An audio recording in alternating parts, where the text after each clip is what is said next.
Hello student, स्वागत है आपका अपने यूट्यूब चैनल स्टडी 100 में। मैं प्रदीप एक बार फिर आपके बीच और एक नए क्लास के साथ, जिसमें आपका फिजिक्स क्लास आज का होगा, जिसमें हम वैद्युत विभव को लेकर चर्चा करेंगे। थोड़ी सी कुछ प्रॉब्लम चल रही है। कारण ये है कि अल्टरनेट मतलब क्लास लगातार नहीं जा पा रही है। तो 2 दिन में आने वाले टाइम में आप लोगों को क्लास लगातार चलेंगी, जिसमें फिजिक्स, केमिस्ट्री, बायो लगातार चलेंगी और उसके साथ साथ मैथ भी आप लोगों का चलेगा। तो इस क्लास से जुड़े रहें, धैर्य बनाए रखें। जितनी भी क्लासेज जा रही हैं उनको आप देखें, समझें, उसको पढ़ें। तो जो आज का हमारा क्लास है वो इलेक्ट्रिक पोटेंशियल को लेकर के, हमने जैसा कि बताया था कि इलेक्ट्रिक पोटेंशियल में वैद्युत द्विध्रुव को लेकर चर्चा किया था, यानी इलेक्ट्रिक डायपोल को लेकर के।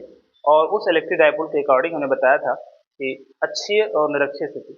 अक्षीय स्थिति की बात मैंने किया था कि V इक्वल होता है 1/4πε0 P/r² होगा। और निरक्षीय स्थिति पर जो इलेक्ट्रिक पोटेंशियल का जो ज्ञान होता है वो क्या होता है, शून्य होता है। तो इस चीज को हमने चर्चा किया था। आज हम बात करेंगे वैद्युत द्विध्रुव के कारण किसी बिंदु पर वैद्युत विभव की बात करेंगे। साथ ही साथ उसमें हम चर्चा करेंगे आज जो है समविभव पृष्ठ क्या होता है, और उसमें इलेक्ट्रिक वैद्युत स्थित ऊर्जा की बात कर लेंगे। दोनों को हम लेके चर्चा करेंगे। तो चलते हैं। और एक वीडियो आज का, एक वीडियो और आपके साथ आएगा, जिससे क्या है पूरा आपका इलेक्ट्रिक पोटेंशियल समाप्त हो जाएगा। फिर उसका न्यूमेरिकल सेशन, उसके बाद में हम जो है कैपेसिटर की तरफ चलेंगे, यानी संधारित्र की ओर चलेंगे। तो आते हैं, ज़्यादा देर न करते हुए अपनी टॉपिक की ओर चलते हैं। अगर वीडियो समझ में आता है आप लोगों को तो लाइक ज़रूर करें, शेयर करें और लोगों तक पहुंचाने का प्रयास करें। सब्सक्राइब भी करें, जिससे क्या भाई, जब सब्सक्राइब करेंगे आप, मनोबल बढ़ता रहता है मेरा, और फिर आगे हम अच्छी वीडियो बनाते रहते हैं। ठीक है, चलते हैं आज का जो क्लास देखते हैं। इसमें देखा जाए इलेक्ट्रिक पोटेंशियल है, लेक्चर नंबर 4 है और चैप्टर आपका 3 है। ठीक है, देखा जाए इसमें क्या है। आज फिर बात करेंगे हम वैद्युत विभव को लेकर के। आपको जैसा पता होगा कि इलेक्ट्रिक पोटेंशियल क्या होता है, एकांक धनावेश को अनंत से किसी निश्चित बिंदु तक लाने में किए गए कार्य को हम क्या कहते हैं, वैद्युत विभव कहते हैं। यानी आवेश क्या है, कार्य करता है। जिसमें अगर हमारे घर में कोई उपकरण है, और अगर उपकरण है तो उपकरण क्या होगा, जब हम फैन में आवेश प्रवाहित करते हैं, चार्ज जब हट जाता है तो फिर वो फैन क्या करता है, कार्य करता है। वैद्युत उपकरण क्या करता है, कार्य करता है। उस कार्य के अकॉर्डिंग उस कार्य को हम देख करके ही क्या कहते हैं कि फैन अगर तेज चल रहा है तो मैं कहूंगा कि जो है वर्क अगर तेज हो रहा है तो फिर क्या कहते हैं, वोल्टेज अधिक है।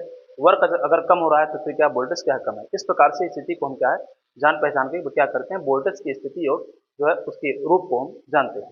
ठीक है, तो वहां क्या होता है, सब कुछ डिसाइड किससे होता है, चार्ज यानी वैद्युत आवेश जो होता है उसकी जो है वर्क के ऊपर हम डिपेंड करते हैं। ठीक है, तो इसी क्रम में हमने अक्षीय स्थिति की और बात किया था, निरक्षीय स्थिति की बात कर लिया था। क्या बात किया था बताओ, अक्षीय और निरक्षीय स्थिति को लेकर के हमने चर्चा किया था। क्या होता है अक्षीय स्थिति की बात मैंने किया था। ये अक्षीय स्थिति क्या होती है, मतलब किसी इलेक्ट्रिक डायपोल के जस्ट फ्रंट पर क्या होता है, यानी इलेक्ट्रिक डायपोल है और इसके जस्ट सामने जो होगा, कहीं पर किसी बिंदु पर हम क्या करेंगे, इलेक्ट्रिक पोटेंशियल को लेकर बात करेंगे। और इसके साथ साथ क्या होता है, निरक्षीय स्थिति था। और निरक्षीय स्थिति की बात करें हम तो यहाँ पर क्या हो जाएगा, यहाँ पर ये आपका इलेक्ट्रिक डायपोल है, इलेक्ट्रिक डायपोल है और यहाँ से देखेंगे इसके जस्ट ऊपर क्या होगा, किसी बिंदु पर P पर क्या होगा, आपको वैद्युत विभव ज्ञात करना। हालांकि निरक्षीय स्थिति में जो है कभी भी इलेक्ट्रिक पोटेंशियल की कोई वैल्यू नहीं होती है, वहां पर उसकी वैल्यू क्या होती है, शून्य होती है। तो चले आगे बढ़ें और आज हम बात कर लेते हैं किसी बिंदु को लेकर चर्चा करेंगे। देखो, वैद्युत द्विध्रुव के कारण किसी बिंदु पर वैद्युत विभव की बात करेंगे। बिंदु का मतलब हुआ ये, जैसे क्या है ए है, यहाँ क्या बताओ, ये आपका माइनस क्यू हो जाएगा और ये क्या होगा, प्लस क्यू हो जाएगा। दो क्या है, आवेश है माइनस क्यू और प्लस क्यू, और इनके बीच की जो गैपिंग है वो कितनी होगी, स्मॉल एल होगी। लेकिन यहाँ देखा जाए तो द्विध्रुव का जो मध्य बिंदु है वो कौन है, क्या है बताओ, द्विध्रुव का जो मध्य बिंदु है वो जो होगा वो O होगा। मध्य बिंदु बताओ क्या है, O है। और यहाँ से अगर देखें तो R दूरी पर एक बिंदु क्या होगा बताओ, P। R दूरी पर क्या है, यहाँ से देखेंगे इसके मध्य बिंदु से क्या होगा, R दूरी पर एक बिंदु क्या होगा, P होगा। R दूरी पर एक बिंदु क्या है, P है, इसके जस्ट सेंटर से R दूरी पर एक बिंदु क्या है, P है। तो आप देखेंगे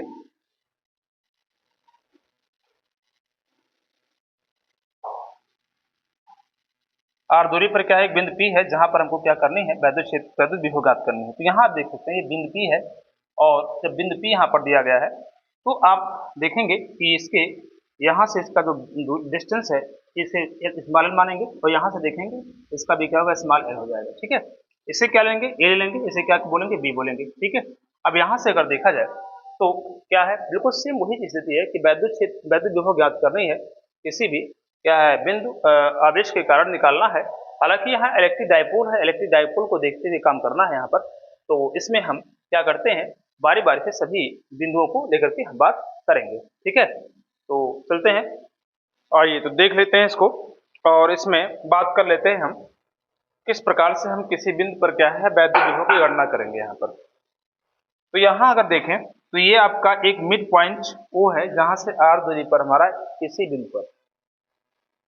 किसी बिंदु का तात्पर्य हुआ, जैसे मान लीजिए ये इलेक्ट्रिक डाइपोल है, तो इलेक्ट्रिक डाइपोल के एक्सिस पे आपने फ्रंट पे देखा तो वहां पर मतलब अक्ष पे था, जस्ट परपेंडिकुलर आप गए होंगे तो वहां पर क्या निरक्ष हो जाएगा, और उसकी किसी एंगल की बात करेगा हम तो वहां पर क्या हो जाएगा, किसी बिंदु पर हो जाएगा।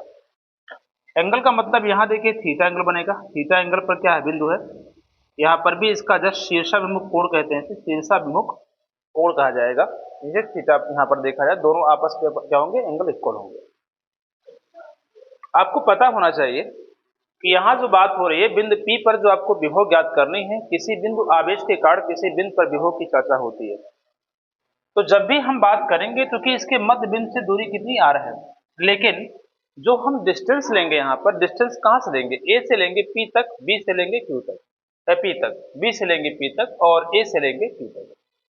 तो आपको पता होना चाहिए कि जो आपका OP है, यहाँ जो OP जो दिया गया है कंप्लीट, ये OP जो दिया गया है, OP इज ग्रेटर देन क्या होगा बताओ, OP इज ग्रेटर देन जो होगा BP हो जाएगा, यानी OP की जो वैल्यू होगी वो BP से क्या होगी, बड़ी होगी ना। और साथ ही साथ जो AP की वैल्यू है, जो AP की वैल्यू है वो जो होगी OP से बड़ी होगी। OP का जो डिस्टेंस होगा वो AP का जो डिस्टेंस होगा OP से क्या होगा, बड़ा होगा। तो हमको क्या करना है, इसको बराबर दूरी मान करके क्या करते हैं, इस B से इस OP पर एक लंब डाल देते हैं, क्या करते हैं, एक लंब डालते हैं, और इसको क्या मान लेते हैं, C मान लेते हैं, क्या मान लेते हैं, C मान लेते हैं। इसी प्रकार A से भी क्या करते हैं, एक डिस्टेंस लेते हैं, यहाँ पर भी क्या मानते हैं, लंब मान देते हैं, और इसे क्या मान लेते हैं, D मान लेते हैं। अब आप ध्यान दीजिएगा कि CP इज इक्वल क्या हो जाएगा, BP हो जाएगा। हम BP को ही बराबर दूरी मानते हुए OP पे क्या करेंगे, लंब डालेंगे, अंदर की तरफ लंब डालेंगे तो क्या होगा, CP हो जाएगा। CP जो होगा वो BP क्या होगा, इक्वल हो जाएगा। और यहां अगर देखें तो जो आपका DP दिया गया है, DP जो होगा AP के इक्वल हो जाएगा, यानी आप लिख सकते हैं यहां पर अब CP इज इक्वल कितना होगा, BP हो जाएगा, तथा अगर देखा जाए यहां पर AP इज इक्वल जो हो जाएगा वो कितना होगा, DP हो जाएगा। AP इज इक्वल क्या होगा, DP हो जाएगा, ये हो जाएगा। अगर हमको CP का मान पता हो जाए कि BP का मान हमको पता हो जाएगा, क्योंकि देखो हमारा जो मेन मकसद है क्या है कि B से हमको P पर दूरी ज्ञात करनी है, मतलब B से डिस्टेंस निकालना है P पर, ठीक है। अगर ये डिस्टेंस निकल जाए तो क्या होगा, फॉर्मूला V इज इक्वल होता है 1/4 पाई एप्सिलॉन नॉट होगा, Q बाई कितना होगा, R हो जाएगा, क्या होगा, वोल्ट हो जाएगा। और R को हमको आवश्यकता है, नहीं तो बकिया जितना भी चीजें हैं जो आपने अच्छे सॉल्व किया है, अच्छे सॉल्व किया है, बिल्कुल सेम वैसे निकालना है, माइनस क्यू की कार्ड एक बार प्लस क्यू कार्ड निकालना है बिंदु P पर भी हो। लेकिन जब तक डिस्टेंस नहीं पता होगा तब तक आप कैसे क्या कुछ कर सकते हैं। तो अगर यहां से देखा जाए तो हमको अगर CP का मान पता हो जाए तो हमको BP का मान पता हो जाएगा। तो CP का मान पता करने के लिए क्या करेंगे, अगर हम OP में से OP की वैल्यू कितनी थी, R दी गई है, OP में से हम क्या करेंगे, OC अगर घटा देंगे, OP पूरा कंप्लीट वैल्यू है उसमें से क्या करें, OC को माइनस कर दें तो हमको CP का मान क्या होगा, पता चल जाएगा। और अगर हमको AP की वैल्यू निकालना है तो हमको DP की वैल्यू पता करनी पड़ेगी, और DP की वैल्यू पता करने के लिए OP में हम क्या करेंगे, OD अगर जोड़ देते हैं, ऐड कर देते हैं तो फिर क्या हो जाएगा, हमारा AP का मान पता हो जाएगा। तो चलो मान लेते हैं, हम क्या करते हैं, माना क्या होगा, माना एक वैद्युत द्विध्रुव EV आवेश माइनस Q और प्लस Q से मिलकर बना है, आवेश माइनस Q प्लस Q से मिलकर बना है, ठीक है। किसी ऐसे माध्यम में रखा है, किसी ऐसे माध्यम में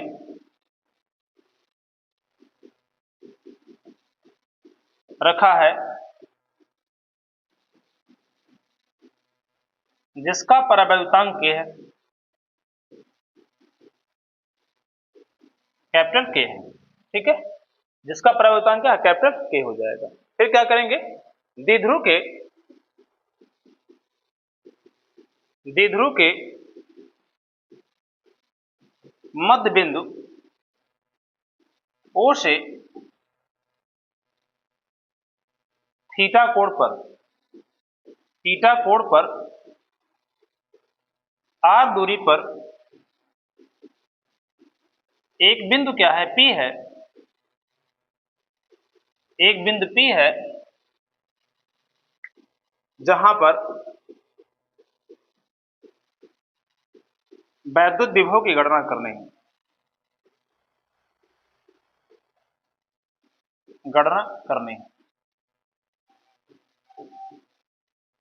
ठीक है।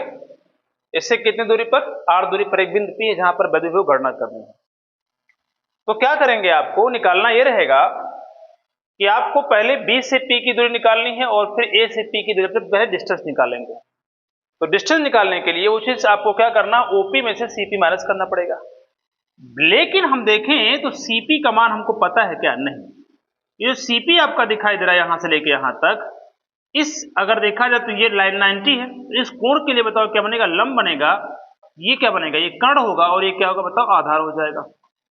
सेम यही स्थिति यहां पर देखेंगे तो इस कोण के लिए बताओ क्या होगा, ये लंब होगा, ये आधार होगा, ये क्या कर्ण हो जाएगा, ये क्या होगा बताओ, कर्ण हो जाएगा, ये क्या होगा, आधार होगा, और ये क्या होगा बताओ, लंब हो जाएगा। ठीक है, ये चीजें हो जाएंगी।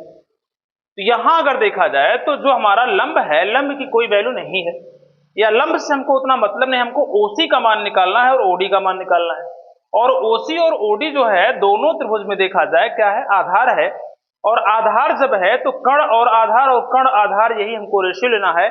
और कर्ण आधार जो होता है त्रिकोणमिति में किसका होता है, कॉस थीटा का क्या होता है, इसका रेशियो होता है। कॉस थीटा क्या होता है, रेशियो होता है। तो आपको करना क्या है, यहां पर लिखेंगे चूंकि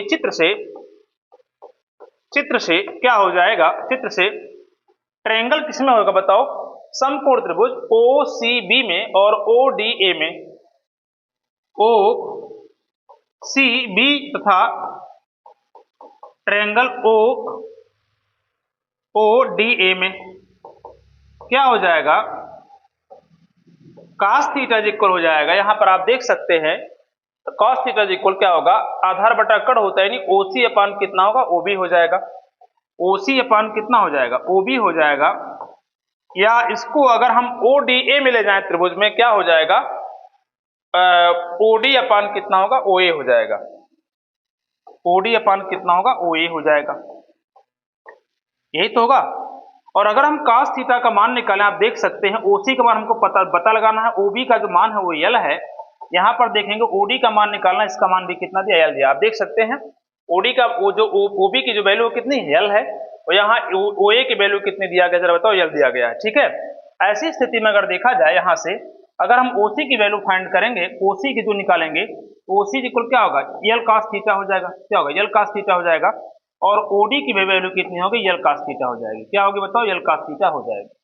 ठीक है, इसलिए क्या करेंगे, आप देख सकते हैं, लिखेंगे बिंदु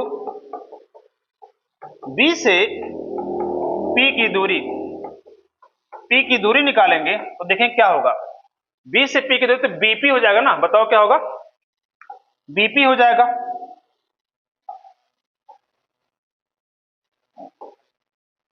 दूरी निकालेंगे क्या, BP इज इक्वल अगर बात करें तो कितना हो जाएगा, देखो BP इज इक्वल हो जाएगा क्या, CP। BP जो कितना होगा, CP इज इक्वल, आप देख सकते हैं OP में से हम क्या करेंगे, OC माइनस कर देंगे। OP में से क्या करेंगे, OC माइनस कर देंगे। OP में से क्या करेंगे, OC अगर माइनस कर देते हैं हम तो हमको क्या पता चल जाएगा, CP का मान हमको पता चल जाएगा। यानी आप लिख सकते हैं OP का मान कितना है बताओ, OP का मान जो दिया वैल्यू R दिया गया है, और माइनस OC की जो वैल्यू आपने क्या निकाला, L cos थीटा निकाल लिया है। ठीक है, ऐसे ही अगर बिंदु A से अगर निकालते हैं P की दूरी तो क्या बताओ, AP हो जाएगा। AP बराबर अगर बात करें हम तो कितना हो जाएगा, AP की बात करें हम तो AP के स्थान पर क्या लिख सकते हैं, देखो जरा, AP यहां पर दिया है तो AP के स्थान पर लिख सकते हैं DP लिख सकते हैं, क्या लिख सकते हैं, DP लिख सकते हैं।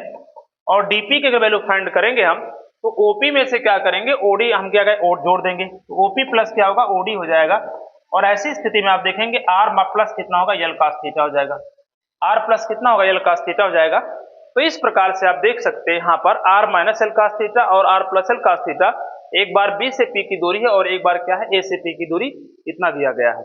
इतना ही आपको देखना है। अब क्या करना है, एक बार प्लस क्यू कार्ड बिंदु पी पर भी हो, एक बार माइनस क्यू कार्ड निकालना है और आर के स्थान पर क्या पुट करना है, इन्हीं दोनों की वैल्यू को क्या करना है, रखना है। ठीक है, तो हम नेक्स्ट पेज में चलते हैं और कैसे देखिए, अगला देखिए सॉल्व करते हैं कैसे। क्या करेंगे, प्लस क्यू के कारण बिंदु P पर विभव, बिंदु P पर क्या निकालेंगे, विभव निकालेंगे। तो क्या हो जाएगा, वही चीज V1 इज इक्वल होगा 1/4 पाई एप्सिलॉन नॉट K हो जाएगा, Q बाई R दिया गया है। क्या दिया है, Q बाई R दिया गया है। तो आप जब प्लस Q काट लेंगे इस पर मान, तो प्लस Q आपका कहाँ है, B दिया गया है। तो B से आप देखेंगे तो BP हो जाएगा ना, तो BP हो जाएगा। तो BP की वैल्यू कितनी दी गई है, R जो दिया गया है, जो दूरी हो जाएगी, R माइनस कितना होगा, L cos थीटा होगा। कितना होगा, R minus L cos theta हो जाएगा। यहाँ पे लिखेंगे R माइनस कितना होगा, L cos थीटा हो जाएगा।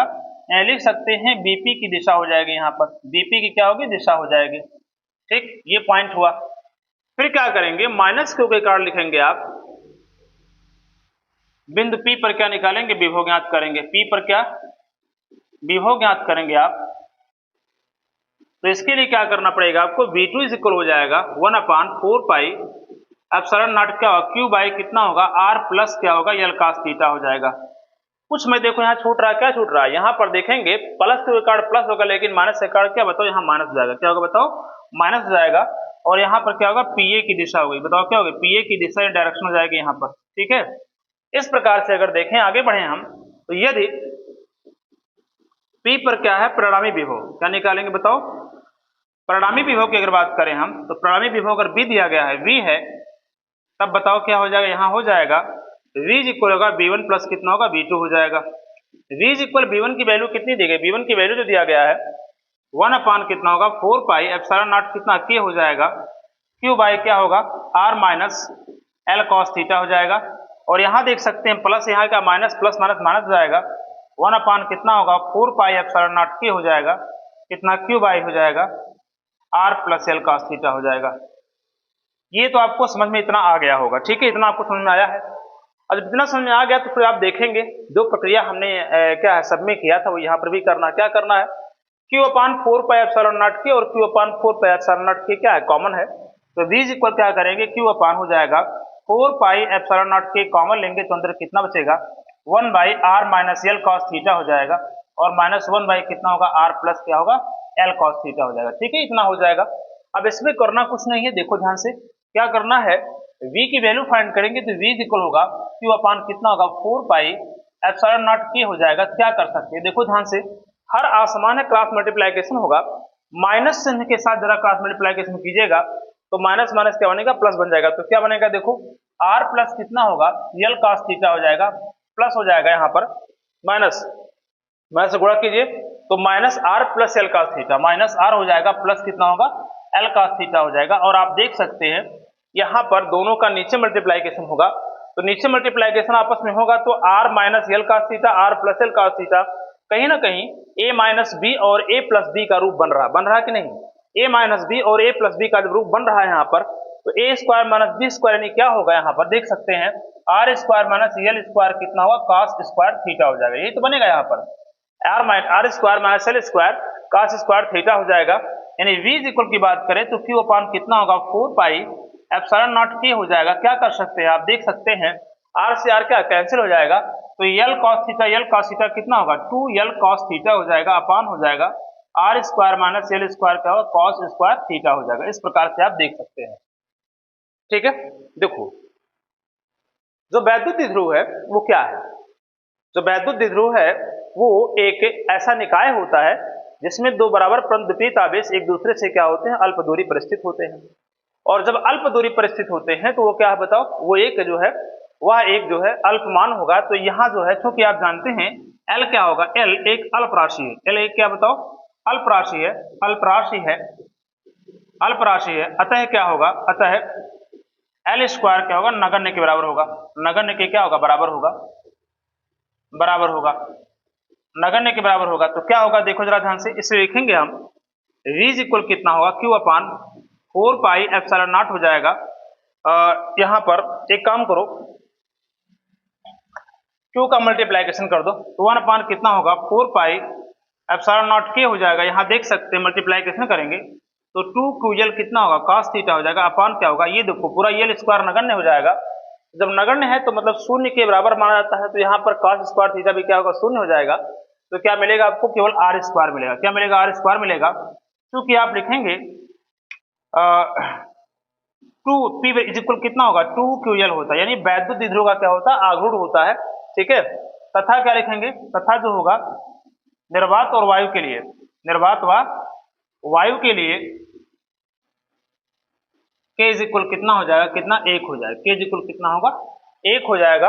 ऐसी स्थिति में क्या होगा, v इज इक्वल हो जाएगा 1 अपान 4 पाई एप्सिलॉन नॉट हो जाएगा। यहाँ पर 2ql के स्थान पे क्या p लिखेंगे, p cos थीटा अपान कितना हो जाएगा, r स्क्वायर हो जाएगा, क्योंकि k की वैल्यू कितनी, 1 है। अब इस प्रकार से देखेंगे तो इसका जो पूरा फार्मूला आपका इस प्रकार से क्या बनता हुआ दिखाई देगा। इसे हम क्या कहेंगे, जूल प्रति कूलम लिखेंगे, या लिख सकते हैं आप वोल्ट लिख सकते हैं, इसका मात्रक हो जाएगा। तो इस प्रकार से देखा जाए तो किसी बिंदु पर क्या है, किसी वैद्युत द्विध्रुव के कारण, वैद्युत द्विध्रुव के कारण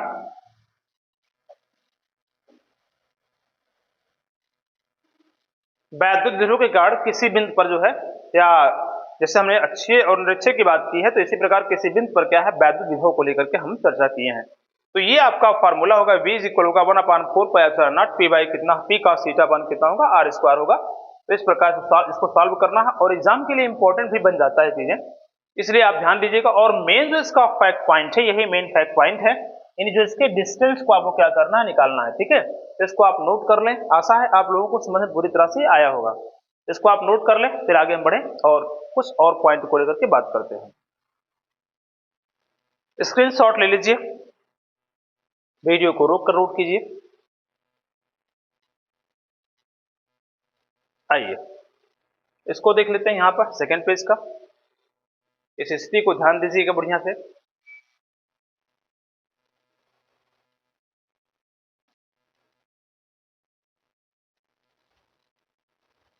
यदि वीडियो समझ में आ रहा है तो बिल्कुल पूरी तरह से इसको क्या करें, लाइक करें, सब्सक्राइब करें और मैक्सिमम लोगों तक पहुंचाने का प्रयास करें, ठीक है। तो ये चीजें आपकी थी, किसी बिंदु पर वैद्युत विभव की बात हो गई।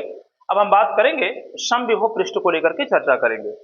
समविभव पृष्ठ क्या होता है उसको लेकर के हम बात करेंगे। यहां पर देखा जाए तो क्या है, समविभव पृष्ठ है, जैसा कि शब्द से ही पता चल रहा है। सम मतलब क्या होता है, बराबर होता है, विभव और पृष्ठ मतलब सरफेस है, यानी इक्विपोटेंशियल क्या होता है, सरफेस होता है। इक्विपोटेंशियल क्या होता है, सरफेस होता है, यानी समविभव पृष्ठ ऐसा पृष्ठ होता है जिस पर क्या है, विभव कैसा हो, समान हो। जैसे मान लीजिए क्या है, एक जो है बिंदु है, एक बिंदु मान लीजिए है, और ये, और इस पर एक समान रूप से क्या है, आवेश है। यहाँ पर Q कूलम का बताओ क्या आवेश है, Q कूलम का क्या है, आवेश दिया गया है। समविभव पृष्ठ, विभव जो है इसका संबंध का डिस्टेंस यानी v इज इक्वल कितना होता है, 1 अपान 4 pi epsilon not Q by कितना है, r दिया गया है। 1 अपान 4 pi epsilon not Q by r दिया गया है। ये Q क्या है, एक कूलम मान लें, इसे हम क्या मान लें, एक कूलम मान लें, और ये पूरा कांस्टेंट है, तो आपको पता होना चाहिए v इज प्रोपोर्शनल टू क्या होगा, 1 बाई r हो जाएगा। हुआ कि नहीं होगा, v इज प्रोपोर्शनल टू कितना होगा, 1 बाई r हो जाएगा। इस तरह से आप इसको देख सकते हैं, या क्या होगा, बोल्ट। तो कहीं ना कहीं आप जानते हैं जब डिस्टेंस कम हो जाए, दूरी कम हो जाती है, तो विभव का मान क्या होता है, बढ़ जाता है, यानी वोल्टेज बढ़ेगा। और दूरी अगर अधिक हो जाती है तो विभव क्या होता है, घट जाता है। एक दूसरे के कैसे हैं, व्युत्क्रमानुपाती हैं। तो कहीं ना कहीं अगर मान लीजिए हमको समविभव पृष्ठ की बात करनी पड़ेगी, तो जिस बिंदु पर आपने विभव दिया है वहां से डिस्टेंस को देखना क्या है, देखना पड़ेगा हमको, डिस्टेंस जरूर देखना पड़ेगा, कितना डिस्टेंस है। अगर समविभव पृष्ठ की बात करते हैं तो डिस्टेंस जब है तो उसी के अकॉर्डिंग क्या है, समविभव हम देखेंगे, यानी समान विभव, एक समान विभव हो। तो एक समान विभव तब होगा जब यहां से डिस्टेंस भी कैसा होगा, बताओ, समान होगा। डिस्टेंस कैसा होगा, समान होगा। और जब डिस्टेंस क्या होगा, समान होगा इस केंद्र से या इस बिंदु से, तो आपको क्या पता चल रहा है कि डिस्टेंस तभी समान होगा, और उसके डिस्टेंस को समान करके एक हम पथ अगर खींचते हैं तो कहीं ना कहीं एक वृत्ताकार पथ का क्या होता है, निर्माण होता है। क्योंकि आपको पता होना चाहिए, अगर ये बिंदु है तो यहाँ से इसकी दूरी r, यहाँ से भी इसकी दूरी r, यहाँ से भी इसकी दूरी r, या मतलब सभी तरफ से देखा जाए तो इसकी जो रेडियस होगी, जो त्रिज्या होगी, वो कैसे होगी, समान होगी। और जब रेडियस समान है तो इसका पृष्ठ भी एक जैसा बनेगा, और यहाँ से जो इसका क्षेत्र होगा वो भी समान होगा, और क्षेत्र के कारण यहाँ पे विभव भी कैसा होगा, समान होगा। तो अगर समविभव पृष्ठ की अगर हम बात करते हैं तो समविभव जो पृष्ठ होती है उसके वो जो है उसके लिए प्रतिबंध है, वो पृष्ठ कैसा होना चाहिए, वृत्ताकार होना चाहिए। कैसा होना चाहिए, वृत्ताकार होना चाहिए, ठीक है ना। तो यहाँ पर अगर देखा जाए तो उसकी अगर परिभाषा लिखनी हो तो क्या लिखेंगे आप, किसी वैद्युत क्षेत्र में खींचा गया वह काल्पनिक पृष्ठ जिस पर स्थित सभी बिंदुओं पर वैद्युत विभव क्या होता है, समान होता है।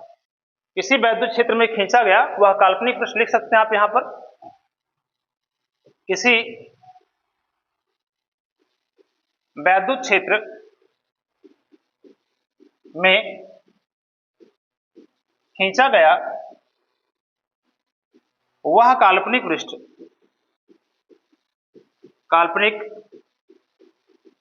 पृष्ठ जिस पर वैद्युत विभव क्या होता है, समान होता है, समान होता है, ठीक है। वैद्युत विभव कैसा होता है, समान होता है, समविभव पृष्ठ कहलाता है। क्या कहलाता है, समविभव, समविभव कैसा हो, पृष्ठ कहलाता है, पृष्ठ कहलाता है, ठीक है। एग्जाम में कभी कभी इसके टिप्पणी लिखने पूछ जाता है कि समविभव पृष्ठ के लिए क्या प्रतिबंध है।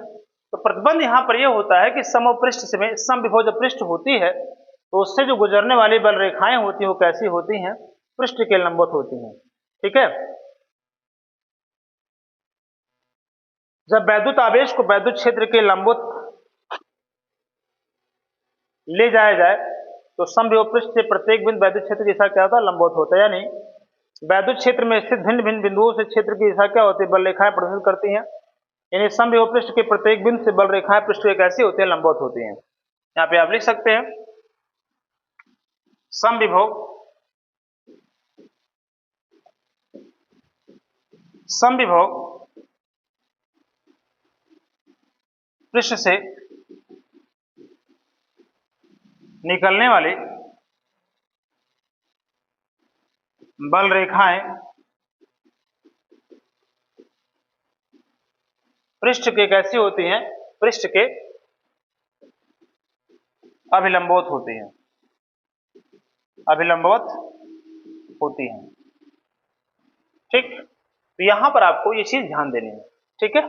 पहला बात आपको ध्यान देना है कि समविभव पृष्ठ में क्या होता है, जहां पर आप आवेश देंगे तो चारों ओर जब विभव समान होगा तब होगा जब क्षेत्र भी समान होगा, और उसके लिए क्या है, डिस्टेंस समान होना चाहिए। डिस्टेंस समान है तो वहां पर अगर समान डिस्टेंस लेकर के अगर हम एक पाथ खींचते हैं, एक मार्ग खींचते हैं तो एक वृत्त का क्या होगा, निर्माण होगा। तो इससे सिद्ध होता है कि समविभव पृष्ठ जो होती है वृत्ताकार पाथ या लिख सकते हैं एक गोले के लिए क्या होता है, सत्य होता है, जिससे केंद्र में क्या होता है, कोई आवेश होता है। तो इसको आप नोट कर लें।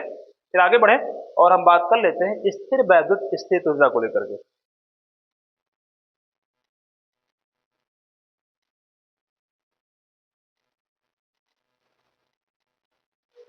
आइए, हो गया, देखिए ध्यान से, आगे बढ़े। और अगला पॉइंट जो हमारा होता है वो है स्थिर वैद्युत स्थित ऊर्जा को लेकर के हम चर्चा करेंगे, ठीक है। इलेक्ट्रोस्टैटिक पोटेंशियल एनर्जी को लेकर के बात कर रहे हैं। तो इलेक्ट्रोस्टैटिक पोटेंशियल एनर्जी क्या है, जो ऊर्जा का संबंध है, आपको पता होना चाहिए, जो ऊर्जा का संबंध वो किससे है, कार्य से, किससे, कार्य से। और यहाँ क्या होता है, कार्य करने की क्षमता को क्या कहते हैं, ऊर्जा कहते हैं। कार्य करने की क्षमता को ऊर्जा कहते हैं। तो यहाँ जो होती है स्थिर ऊर्जा किसे कहेंगे, स्थिति के कारण क्या होता है बताओ, स्थिति के कारण, स्थिति के कारण किसी पिंड में जो कार्य करने की क्षमता होती है या कार्य करने की जो क्षमता उत्पन्न होती है उसे हम क्या कहते हैं, स्थित ऊर्जा कहते हैं। किसी पिंड में गति के कारण जो कार्य करने की क्षमता उत्पन्न होती है उसे क्या कहते हैं, गतिज ऊर्जा कहते हैं। तो कहीं ना कहीं अगर स्थितिज और गतिज ऊर्जा में अगर देखा जाए, इसका अगर तुलनात्मक अध्ययन किया जाए तो किसी पिंड में गति के कारण कार्य करना और स्थिति के कारण कार्य करने की जो एक तुलनात्मक अध्ययन है, उसी से क्या है, इसका हम क्या कर सकते हैं, परिभाषा दे सकते हैं। क्योंकि एनर्जी क्या है, नॉट विजिबल है, एनर्जी को हम देख नहीं सकते हैं। एनर्जी क्या है, नॉट विजिबल है, एनर्जी को देखा नहीं जा सकता है। तो इस प्रकार अगर हम देखें तो यहाँ पर स्थिर वैद्युत जो स्थित ऊर्जा होती है, उसका संबंध किससे, कार्य से है। अब कार्य से कैसे, अगर हम दो आवेशों को साथ में रखते हैं, अगर दोनों पॉजिटिव हैं तो उसमें प्रतिकर्षण होगा। ये दोनों एक पॉजिटिव दूसरा क्या नेगेटिव है, तो उसमें क्या होगा, आकर्षण होगा। तो आकर्षण प्रतिकर्षण के दौरान क्या होता है, आवेश क्या होता है, कभी नजदीक आएगा, दूर जाएगा। आकर्षण की कंडीशन में क्या होगा, नजदीक आएगा, और प्रतिकर्षण की कंडीशन में क्या होगा, दूर जाता है। तो ऐसी कंडीशन में क्या है, आवेश को जब दो आवेश लेते हैं तो आवेशों को एक दूसरे से दूर ले जाने तथा एक दूसरे के समीप लाने, दूर ले जाने और क्या होता है, समीप लाने में क्या होता है, कुछ कार्य करना पड़ता है। और वह जो कार्य होता है उस आवेश के निकाय में क्या होती है, स्थित ऊर्जा के रूप में क्या होती है, संचित होती है, जिसे हम क्या कहते हैं, स्थिर वैद्युत स्थित ऊर्जा कहते हैं। जैसे मान लीजिए एक चार्ज है, यहां पर एक है प्लस क्यू 1 है, और यहां से जो होती है r दूरी पर एक दूसरा जो है आवेश वो कौन है, प्लस Q2 है। ठीक है, स्वाभाविक है, अगर ये r दूरी पर हैं दोनों तो इनके बीच में क्या लगेगा, प्रतिकर्षण बल लगेगा। इसे A मान लेते हैं, इसे क्या मान लेते हैं, B मान लेते हैं। तो प्लस Q जो 2 है, ये Q2 क्या है, बिंदु B पर ना होकर के कहीं अनंत पर है। तो जब उसको अनंत से हम लाएंगे, B पर लाएंगे, तो जब आएगा तो यहां पर क्या, एक प्रतिकर्षण बल कार्य करेगा, करेगा ना। तो जो प्रतिकर्षण बल कार्य करेगा उसके कारण इस आवेश को कुछ ना कुछ क्या है, कार्य करना पड़ेगा, यानी इसके समीप आने में, दूर जाने में कुछ ना कुछ कार्य करना पड़ेगा।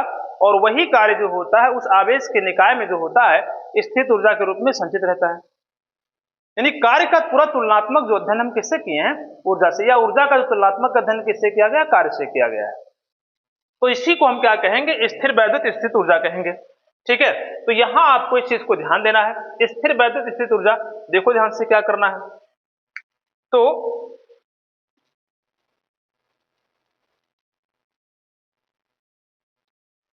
क्या लिखेंगे, दो या अधिक आवेश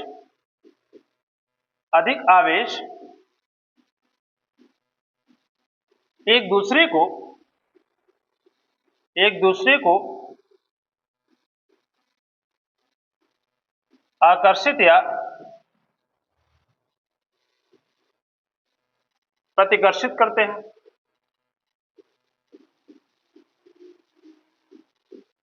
दो या अधिक आवेश एक दूसरे को क्या करेंगे, आकर्षित अथवा प्रतिकर्षित करेंगे। अतः आवेशों को क्या करेंगे, एक दूसरे से दूर ले जाने, अतः आवेशों को एक दूसरे से दूर ले जाने, एक दूसरे से दूर ले जाने या समीप लाने में, एक दूसरे से दूर ले जाने या समीप लाने में कुछ कार्य करना पड़ता है, कुछ कार्य करना पड़ता है जो उस आवेश के निकाय में स्थितिज ऊर्जा के रूप में, स्थितिज ऊर्जा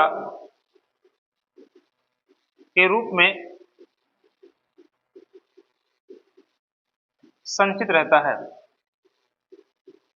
क्या होगा, स्थित ऊर्जा के रूप में क्या होगा, संचित रहता है। इसे जो है निकाय की वैद्युत स्थित ऊर्जा कहते हैं। क्या लिखेंगे,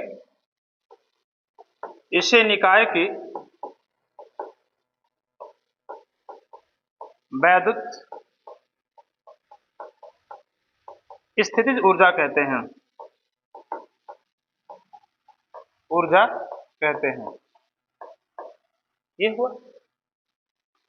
अब आप समझ सकते हैं कि मान लीजिए जो यहां पर आवेश आपने दिया है, देखा है कि जैसे आपने चुंबक को लिया, तो चुंबक को आप कहीं रखते हैं तो एक दूसरे चुंबक जब उसके समीप लेकर के आएंगे तो क्या होगा, वह दूर से तेजी से तो आएगा, लेकिन अगर दोनों ध्रुव समान है तो एक जगह जैसे आएगा तो फिर क्या होगा, वो नजदीक आने में क्या करेगा, प्रतिकर्षण करेगा, फिर दूर हट जाएगा। अगर ध्रुव असमान है तो फिर क्या, नजदीक आ जाएगा। तो ऐसी स्थिति में आप देख रहे हैं एक जो दूसरा चुंबक है वो लगातार आ रहा है, जा रहा है, आ रहा है, जा रहा है, और ऐसी स्थिति में वहां पर उसके द्वारा कुछ ना कुछ कार्य किया जा रहा है, किस पर, उस निकाय के सापेक्ष। इसी प्रकार से जब हम क्या करते हैं, एक आवेश है उसके सापेक्ष दूसरे आवेश को क्या आनंद से लाया जा रहा है, तो वैद्युत क्षेत्र के भीतर अगर लाया जा रहा है तो ऐसी स्थिति में क्या होगा, उस आवेश द्वारा कुछ ना कुछ कार्य करना पड़ेगा, किसके सापेक्ष, इस निकाय के सापेक्ष कुछ ना कुछ कार्य करना पड़ेगा, और वही कार्य जो होता है उसमें स्थित ऊर्जा के रूप में संचित रहता है। तो यहां पर अगर देखा जाए तो मान लीजिए एक है प्लस क्यू, क्या है, प्लस क्यू, माना एक निकाय है जो क्या है, एक निकाय है जो प्लस क्यू और Q1 और Q2 से क्या है, मिलकर बना हुआ है। माना एक निकाय, माना एक निकाय AB आवेश या आवेशों प्लस Q1 व प्लस Q2 से मिलकर बना है, ठीक है। इन दोनों के बीच की दूरी कितनी है, r है। इनके बीच की दूरी कितनी है, r है। इनके बीच की दूरी क्या है, r दिया गया है, ठीक है। इस निकाय की स्थिर वैद्युत क्या है, स्थिर ऊर्जा ज्ञात करनी है। क्या ज्ञात करनी है, इस निकाय की स्थिर वैद्युत स्थितिज ऊर्जा ज्ञात करनी है, ठीक है। इसलिए क्या लिखेंगे, इसलिए लिखेंगे प्लस जो आपका यहां B है, तो Q1 के कारण B पर क्या है, विभव, यानी किसी बिंदु आवेश के कारण किसी बिंदु पर क्या है, विभव आपको निकालेंगे। तो यहां मान लीजिए करनी है, यदि प्लस Q2 आवेश, जो प्लस Q2 आवेश है, यदि प्लस Q2 आवेश बिंदु B पर ना होकर अनंत पर है, तब बताइए क्या होगा। प्लस Q1 के कारण B पर विभव निकालेंगे जब आप, तो क्या होगा, B इक्वल होगा 1/4 पाई एप्सिलॉन नॉट, क्या होगा, Q1 बाई कितना होगा, R हो जाएगा, क्या बोल्ट, ये तो होगा। इसके कारण यहां पर आप निकालेंगे तो क्या होगा, जो है यहां पर इसका मान कितना होगा, V equal 1/4 pi epsilon not Q by कितना होगा, R हो जाएगा। अब मान लो Q2 जो अनंत पर है, तो वहां से B तक, वहां से कहां तक, B तक लाने में किया गया कार्य, लिखेंगे प्लस Q2 को अनंत से कहां तक, B तक, अनंत से B तक लाने में फिर जो कार्य निकालेंगे आप, कार्य बराबर क्या होगा, आपको पता होना चाहिए, B इक्वल कितना होता है, W/Q होता है कि नहीं होता है।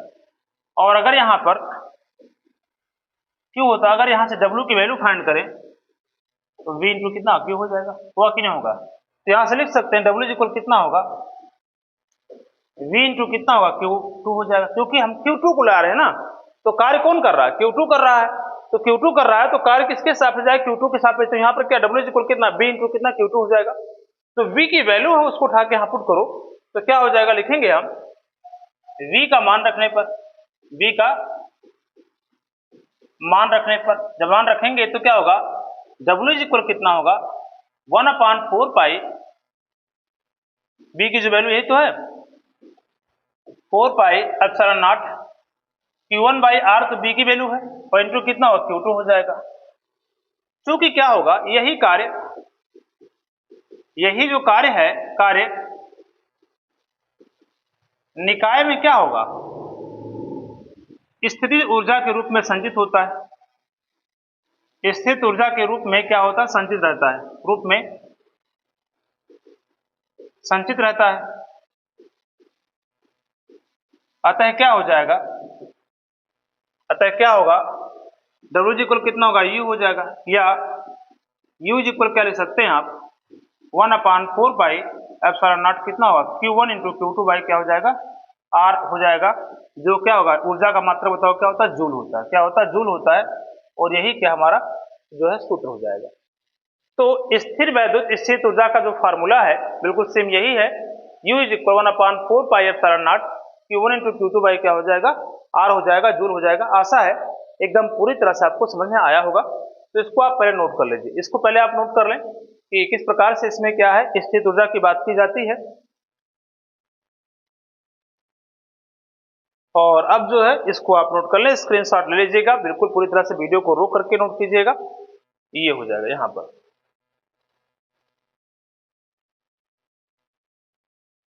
चलो यहाँ देखा जाए, देखो यहाँ पर दो पॉइंट आते हैं। यहाँ पर पहला अगर नोट की बात करें हम,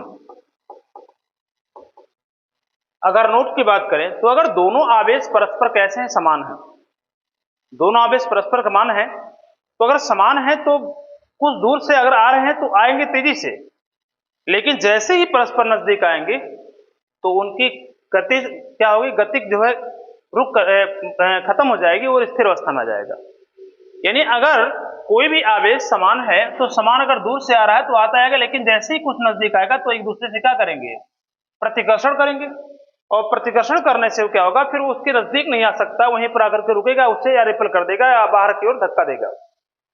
यानी क्या है, अगर दोनों आवेश समान हैं और दोनों को परस्पर अगर समीप लाया जाता है तो स्थित ऊर्जा क्या होती है, बढ़ती है। क्या होती है, स्थित ऊर्जा बढ़ती है, क्योंकि आप देख सकते हैं वो तेजी से तो आएगा, लेकिन एक समय आने के बाद क्या होगा, स्टॉप हो जाएगा।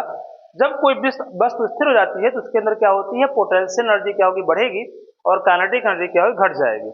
तो पहला नोट आपको लिखना है, यदि आवेश कैसा हो, समान हो, तो हमेशा स्थित ऊर्जा क्या होगी, बढ़ेगी। और जो दूसरा नोट अगर दिया गया है कि मतलब दोनों आवेश अगर क्या हो, असमान हो, एक पॉजिटिव दूसरा नेगेटिव है, तो निश्चित है पॉजिटिव क्या अगर नेगेटिव को अपनी तरफ क्या कर खींचेगा, और खींचने से अगर वो स्थिर अवस्था में थी बहुत तेजी से क्या है आगे की तरफ अट्रैक्ट होगी, और अट्रैक्ट होगी तो ऐसी कंडीशन में उसकी पोटेंशियल एनर्जी किस में जाएगी, काइनेटिक में जाएगी, यानी वहां पर स्थित ऊर्जा घटेगी और गति क्या होगी, बढ़ेगी। इसको आप नोट नंबर 2 बना करके आराम से क्या है लिख सकते हैं। और तीसरा जो होता है, हालांकि ये चीज जो है ऊर्जा से संबंधित है, और ऊर्जा जो होती है एक क्या होती है, अदिश राशि होती है, यानी क्या है, स्केलर, ये स्केलर है, यानी वेक्टर नहीं, सदिश नहीं, बल्कि क्या अदिश है। ऐसी स्थिति में अगर देखा जाए तो जो होगा वैद्युत स्थित जो ऊर्जा होगी ये भी कैसी होगी, बताओ, अदिश राशि होगी। तो 3 नोट आप लिख सकते हैं, ये दोनों आवेश समान हैं, तो जब परस्पर समीप लाते हैं तो उसकी पोटेंशियल एनर्जी यानी वैद्युत स्थित ऊर्जा क्या होगी, बढ़ेगी। दोनों आप जो आवेश असमान है तो उनकी स्थित ऊर्जा क्या घटेगी, गतिज बढ़ेगी। और अगर मान लीजिए चूंकि यहाँ जो ऊर्जा है तो ऊर्जा क्या है, एक अदिश राशि है, तो इस कारण जो है स्थिर वैद्युत स्थित ऊर्जा भी कैसी होगी, अदिश राशि होगी। तो ऐसा है, ये पूरा समझ में आपको आया होगा। तो note number 1, note number 2, note number 3 आप इसको लेकर के लिख सकते हैं, ठीक है। अब आगे अगर हम बात करें तो आगे जो हमारा होगा वो होगा विभव प्रवणता, जो आपकी एग्जाम के लिए बहुत ही इंपॉर्टेंट है और 100% उम्मीद है कि एग्जाम में पूछा जाएगा, जो कि हर साल पूछा गया है, ठीक है। किसी ना किसी सेट में ये क्वेश्चन बार बार आया हुआ है, तो इसलिए हम बात करेंगे नेक्स्ट वीडियो में विभव प्रवणता को लेकर, और लगभग एक वीडियो आपको का और आएगा, उसके बाद में क्या विभव जो है समाप्त हो जाएगा। तो आज हम चलते हैं, और आज का वीडियो कैसा लगा आप लोग बिल्कुल कमेंट कीजिएगा, जिससे क्या हमारा भी मनोबल बढ़ता रहता है। और वीडियो को जरूर देखें, लोगों तक शेयर करें, ठीक है, और सब्सक्राइब भी करें, ठीक है। चलते हैं, फिर मिलते हैं, धन्यवाद।